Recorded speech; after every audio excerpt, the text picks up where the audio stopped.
დიდმარხვის პერიოდი გახლავთ განსაკუთრებული დრო ჩვენს ცხოვრებაში. უნდა იყოს ყოველ შემთხვევაში თუ არ არის ესე.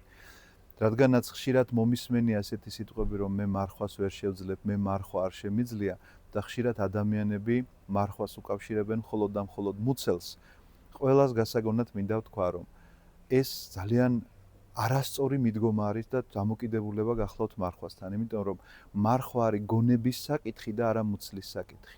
ის რომ თქვათ რაღაცა საკვები პროდუქტების ცვლილება უნდა მოხდეს შენს ცხოვრებაში, ეს მარხვის ერთ-ერთი შემადგენელი ნაწილია და არავითარ შემთხვევაში მთავარი და არავითარ შემთხვევაში ამაზე არ არის ორიენტირებული ეკლესია, რომ ეხლა დაუთვლის ადამიანს, რომ ვინ თქვათ ცილოვანი მეტი შეჭამა თუ რაღაცა ბოსტნეული მეტი უნდა ეჭამა და ამის მიხედვით დაიანგარიშებს თქვათ ადამიანის სულიერ მდგომარეობას.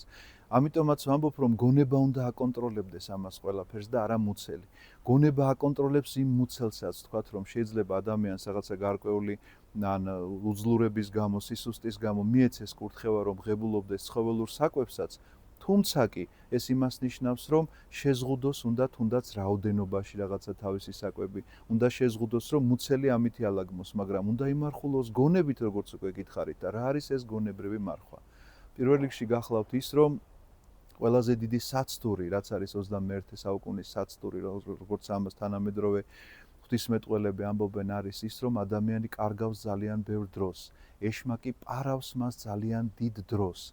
აქედან გამომდინარე, დროის გადანაწილება უნდა ისწავლოს და ესეც მარხვის შემადგენელი საკითხია.